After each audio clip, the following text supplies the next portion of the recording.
Lady Bracknell and Miss Fairfax.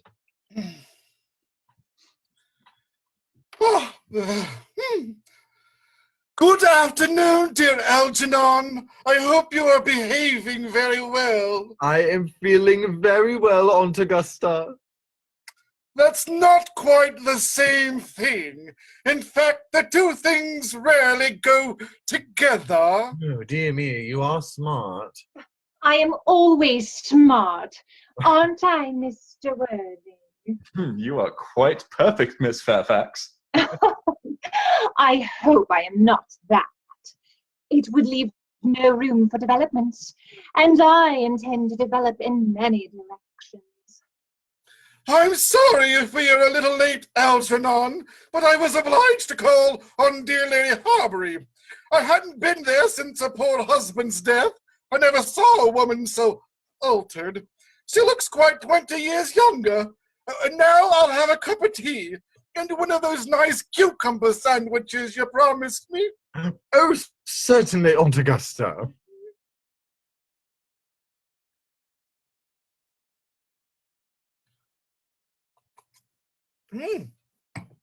Won't you come here and sit down, Gwendolen? Thanks, Mamma. I'm quite comfortable where I am. Oh, good heavens, Lane! Why are there no cucumber sandwiches? I ordered them specially. Well, there were no cucumbers in the market this morning, sir. I went down twice. No cucumbers? No, sir. Not even for ready money. That will do. Thank you, Lane. Well, thank you, sir. I am greatly distressed, Aunt Augusta, about there being no cucumbers. Not even for ready money. Oh, it really makes no matter, Algernon. I had some crumpets with Lady Harbury, who seems to me to be living entirely at her pleasure now. I hear her hair has turned quite gold from grief. Oh, well, it certainly has changed color. From what cause I, of course, cannot say.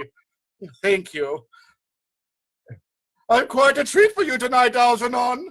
I'm going to send you down with Mary Farquhar. She is such a nice woman and so attentive to her husband. It's delightful to watch them. I am afraid, Aunt Augusta, I shall have to give up the pleasure of dining with you tonight after all. Oh, I hope not, Algernon. It would put my table completely out. Oh, your uncle would have to dine upstairs. Well, fortunately for him, he is accustomed to that. It is a great bore, and I need hardly say a terrible disappointment to me.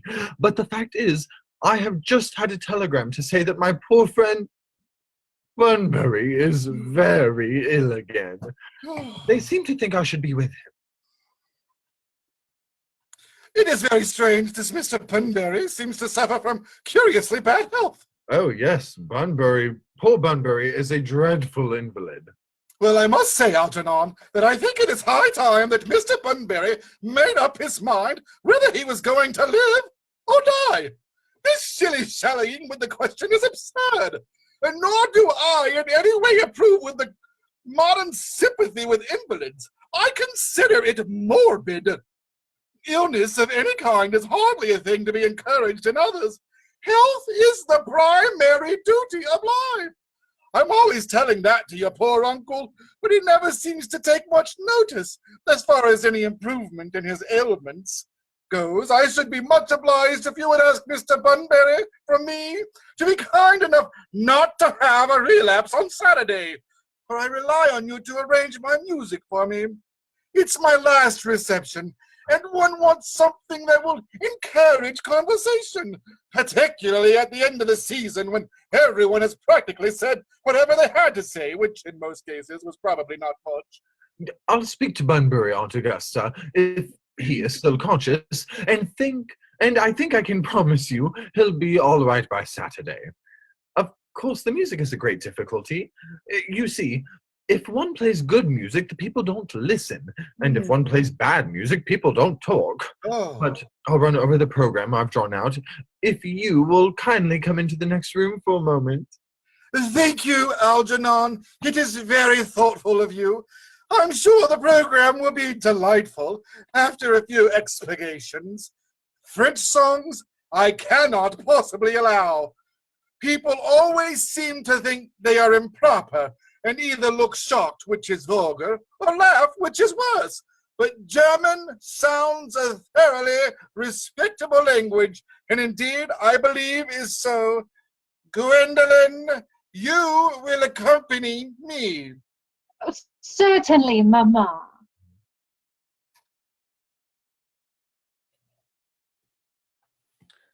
Charming day it has been, Miss Fairfax. Oh, pray don't talk to me about the weather, Mr. Worthing.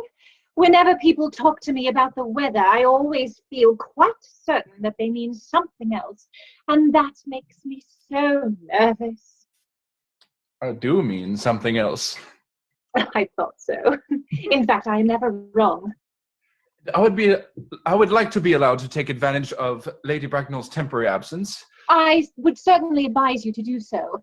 Mamma has a way of coming back suddenly into a room that I have often had to speak to her about. Miss Fairfax, ever since I met you, I have admired you more than any other girl I've ever met since I met you.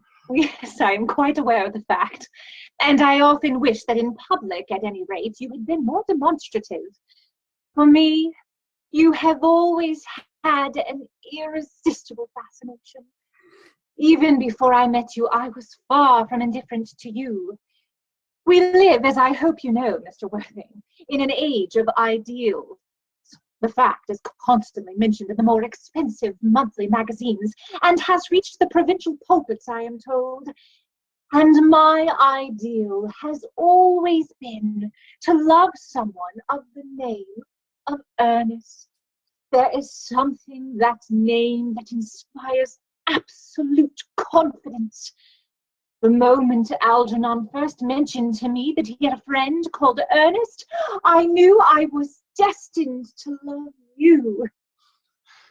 You really love me, Gwendolyn. Passionately.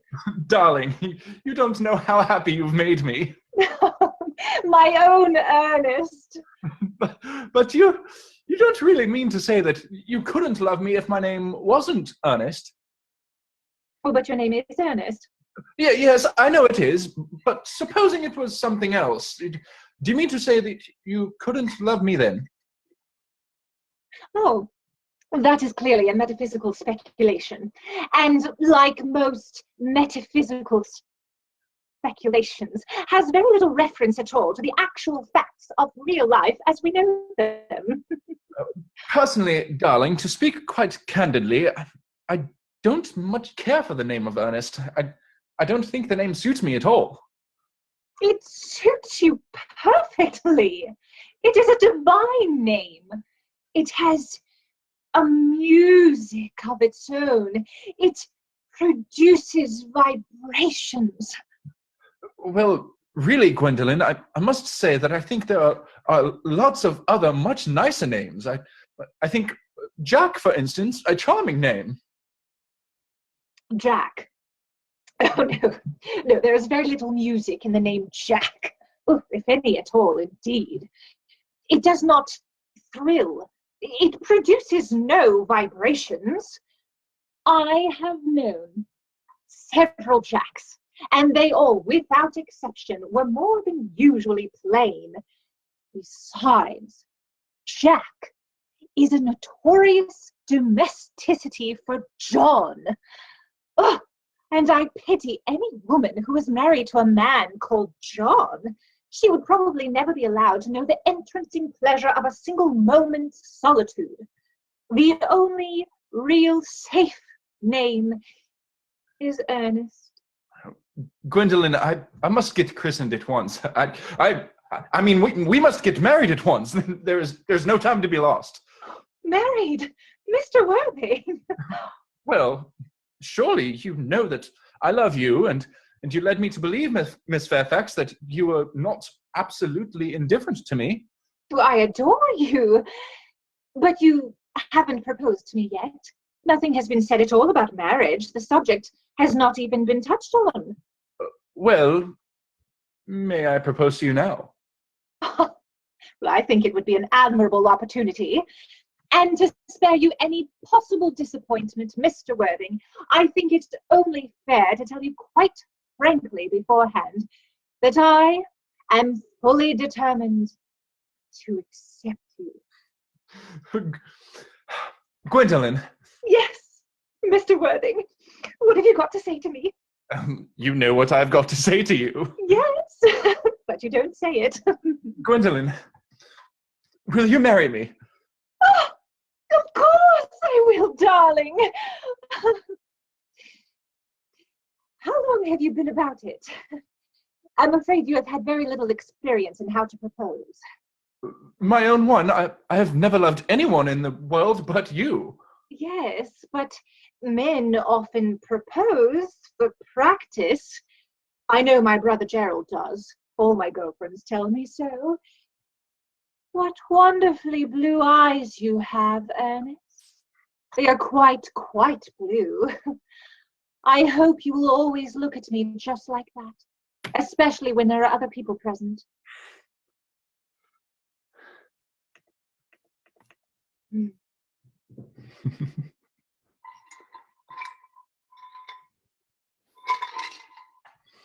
Mr. Worthing, rise! Sir, sit in this semi-recumbent posture. It is more than indecorous. Mamma! I must beg you to retire. This is no place for you. Besides, Mr. Worthing has not finished yet. Finished what, may I ask? I am engaged to Mr. Worthing, Mamma. Oh, pardon me. You are not engaged to anyone.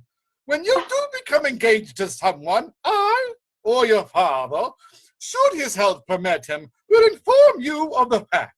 An engagement should come on a young girl as a surprise, pleasant or unpleasant, as the case may be. It is hardly a matter that she should be allowed to arrange for herself. And now, I have a few questions to put to you, Mr. Worthing. While I am making these inquiries, you, Gwendolyn, will wait for me below in the carriage. Mamma? In the carriage, Gwendolyn! Gwendolyn, the carriage! Yes, Mamma. You can take a seat, Mr. Worthing. Thank you, Lady Bracknell. I prefer standing. Well, I feel bound to tell you that you are not down on my list of eligible young men, although I have the same list as the dear Duchess of Bolton has. We work together. In fact, however, I am quite ready to enter your name, should your answers be what a really affectionate mother requires. Do you smoke? Well, yes, I must admit I smoke. Well, I'm glad to hear it. A man should always have an occupation of some kind. There are far too many idle men in London as it is. How old are you? 29. Oh, a very good age to be married at. I have always been of the opinion that a man who desires to get married should know everything or nothing. Which is it you know? I know nothing, Lady Bracknell. Well, I am pleased to hear it. I do not approve of anything that tampers with natural ignorance. Ignorance is like a delicate, exotic fruit. Touch it and the bloom is gone. The whole theory of modern education is radically unsound. Fortunately, in England, at any rate, education produces no effect whatsoever. If it did, it would prove a serious danger to the upper classes and probably lead to acts of violence in Grosvenor Square. What is your income? Between 7,000 and 8,000 a year. In land or in investments? In investments, chiefly. Well, that is satisfactory. What becomes the duties expected of one's during one's lifetime and the duties exacted from one after one's death? land has ceased to be either a profit or a pleasure. It gives one position and prevents one from keeping it up. That's all that can be said about land. I have a country house with some land, of course, attached to it, about 1,500 acres, I believe, but I don't depend on that for my real income. In fact, as far as I can make out, the poachers are the only people who can make anything out of it. A country house? How many bedrooms? Well, that can be cleared up afterwards. You have a townhouse, I hope? A girl with a simple, unspoiled nature like Gwendolyn could hardly be expected to reside in the country. Well, I own a house in Belgrave Square, but it is let by the year to Lady Bloxham. Of course, I can get it back whenever I like, at 6 months' notice. Lady Bloxham? I don't know her. Oh, she goes about very little. She is a lady considerably advanced in years. Oh, nowadays that is no guarantee of respectability of character. What number in Belgrave Square? 149. The unfashionable end? Oh, I thought there was something. However, that could be easily altered. Do you mean the fashion or the end? Well, both, if necessary, I presume. Ooh, what are your politics? Well, I am afraid I really have none. I am a liberal unionist. Oh, well, they count as Tories. They dine with us. Come in the evening, at any rate. Now to minor matters. Are your parents living? I have lost both my parents. Both? Well, to lose one parent, Mr. Worthing, may be regarded as a misfortune. To lose both looks like carelessness. Who was your father? He was evidently a man of some wealth. Was he born in what the radical papers call the purple of commerce? Or did he rise from the ranks of the aristocracy? I am afraid I really don't know. Oh. The fact is, Lady Bracknell, I said I had lost my parents. It would be near the truth to say my parents seem to have lost me. I don't actually know who I am by birth. I was found. Found? The late Mr. Thomas Cardew, an old gentleman of very charitable and kindly disposition, found me and gave me the name of Worthing because he happened to have a first-class ticket for Worthing in his pocket at the time.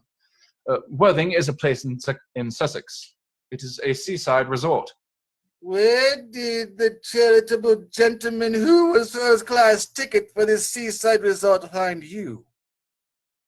In a handbag.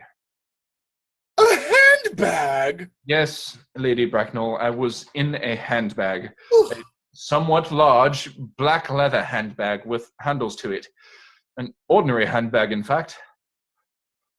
In what locality did this Mr. James or Thomas Cardew come across this ordinary handbag? In the cloakroom at Victoria Station. It was given to him in mistake for his own. The cloakroom at Victoria Station? Yes, the Brighton line. Oh, the line is immaterial. Mr. Worthing, I confess I feel somewhat bewildered by what you have just told me. To be born, at any rate bred, in a handbag, whether it had handles or not, seems to me to display a contempt for the ordinary decencies of family life that remind one of the worst excesses of the French Revolution. And I presume you know what that unfortunate movement led to. Now, as for the particular locality in which the handbag was found, a cloakroom at a railway station might serve to conceal a social indiscretion. Has probably indeed been used for that purpose before now. But it could hardly be regarded as an assured basis for a recognized position in good society. May I ask you then what you would advise me to do? I need hardly say I would do anything in the world to ensure Gwendolyn's happiness. I would strongly advise you, Mr. Worthing, to try and acquire some relations as soon as possible, and to make a definite effort to produce, at any rate, one parent of either sex before the season is quite over. I don't see how I could possibly manage to do that. I can produce the handbag at any moment. It is in my dressing room at home. I really think that should satisfy you, Lady Bracknell. Me, sir? Oh, what is it to do with me? You can hardly imagine that I and Lord Bracknell would dream of allowing our only daughter, a girl brought up with the utmost care, to marry into a cloakroom and form an alliance with a parcel. Good morning, Mr. Worthing. Good morning.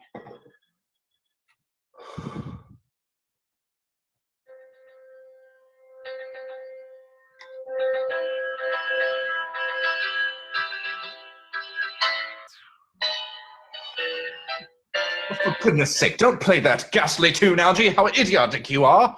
Oh, didn't it go off all right, old boy? Oh, you don't mean to say Gwendolyn refused you? I know it is the way she has. She is always refusing people. I think it is most ill-natured of her. Oh, Gwendolyn is right as a trivet. As far as she is concerned, we are engaged. Her mother is perfectly unbearable. Never met such a gorgon. I don't really know what a gorgon is like, but I'm quite sure that Lady Bracknell is one. In any case, she is a monster without being a myth, which is rather unfair. I beg your pardon, Algy. I suppose I shouldn't talk about your own aunt in that way before you. Oh, my dear boy, I love hearing my relations abused. It is the only thing that makes me put up with them at all.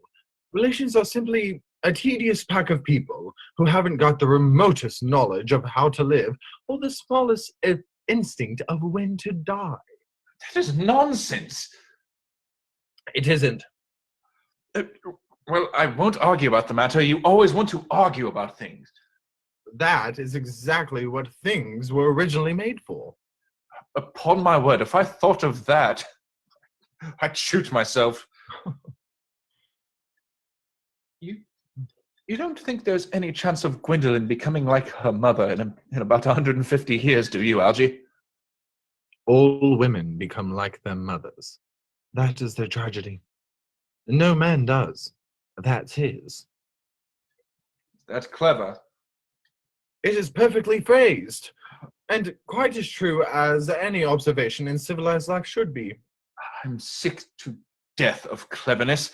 Everybody is clever nowadays. You can't go anywhere without meeting clever people. The thing has become an absolute public nuisance. I wish to goodness we had a few fools left. We have. I should extremely like to meet them. What do they talk about? The fools? Oh, about the clever people, of course. What fools? Oh, by the way, did you tell Gwendolyn the truth about you being Ernest in town and Jack in the country? My dear fellow, the truth isn't quite the sort of thing one tells to a nice, sweet, refined girl. What extraordinary ideas you have about the way to behave to a woman. The only way to behave to a woman is to make love to her if she is pretty, and to someone else if she is plain. That is nonsense.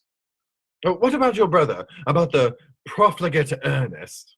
Oh, before the end of the week, I shall have got rid of him. I'll say he died in Paris of apoplexy. Lots of people die of apoplexy quite suddenly, don't they? Oh, yes, but it's hereditary, my dear fellow. It's the sort of thing that runs in families. You'd much better say a severe chill. You were sure a severe chill isn't hereditary or anything of that kind? Of course it isn't. Very well, then. My poor brother Ernest is carried off suddenly in Paris by a severe chill. That gets rid of him. Oh, but I thought you said that Miss Cardew was a little too much interested in your poor brother Ernest. Won't she feel his loss a great deal? Oh, that is all right. Cecily is not a silly romantic girl, I'm glad to say. She's got a capital appetite, goes long walks, and pays no attention at all to her lessons. I'd rather like to see Cecily. I'll take very good care you never do. She's excessively pretty, and she is only just 18. Oh, have you told Gwendolyn yet that you have an excessively pretty ward who is only just 18? One doesn't blurt these things out to people. Cecily and Gwendolyn are perfectly certain to be extremely great friends. I bet you anything you like that half an hour after they've met, they will be calling each other sister. Oh, women only do that when they have called each other a lot of other things first. Now, my dear boy, if we want to get a good table at Willis's, we really must go and dress. Do you know it's nearly 7? It is always nearly 7. Oh, well, I am hungry. I never knew you when you weren't. Well, what shall we do after dinner? Go to the theatre? Oh, no, I loathe listening. Well, let us go to the club. Oh, no, I hate talking. Oh, well, we might trot around the Empire at 10. Oh, no, I can't bear looking at things. It is so silly. Well, what shall we do? Nothing. It is awfully hard work doing nothing. However, I don't mind work where there is no definite object of any kind. Miss Fairfax. Oh. Gwendolyn, upon my word. Algy, kindly turn your back. I have something very particular to say to Mr. Worthing. Really, Gwendolyn, I don't think I can allow this at all. Algy, you always adopt a strictly immoral attitude toward life. You are not quite old enough to do that yet. My own darling. Ernest, we may never be married. From the expression on Mamma's face, I fear we never shall. Few parents nowadays pay any regard to what their children say to them. The old-fashioned respect for the young is fast dying out. Whatever influence I ever had over Mamma, I lost at the age of 3. But although she may prevent us from becoming man and wife, and I may marry someone else, and marry often, nothing that can possibly do can alter my eternal devotion to you. Dear Gwendolyn. The story of your romantic origin, as related to me by Mamma with unpleasing comments, has naturally stirred the deeper fibers of my nature. Your Christian name has an irresistible fascination. The simplicity of your character makes you exquisitely incomprehensible to me. You can address at the Albany, I have. What is your address in the country? The Manor House, Woolton, Hertfordshire. There is a good postal service, I suppose. It may be necessary to do something desperate. That, of course, will require serious consideration. I will communicate with you daily. My own one. How long do you remain in town? Till Monday. Ah, good. Algy, you may turn around now. Oh, thanks, I've turned around already. You may also ring the bell. You will let me see you to your carriage, my own darling? Certainly. I will see Miss Fairfax out. Yes, sir.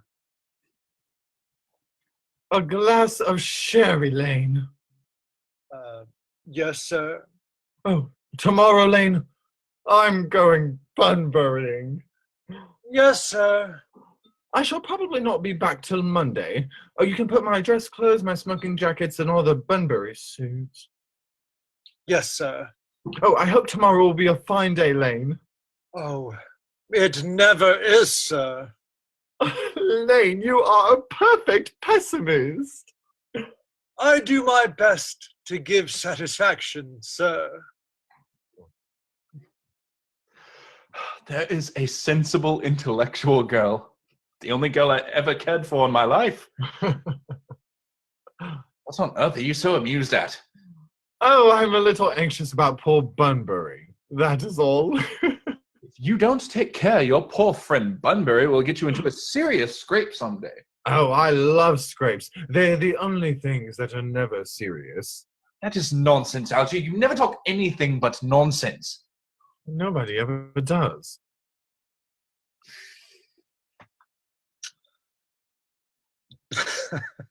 Thank you for watching Act 1. We will take a momentary break and start a second live stream.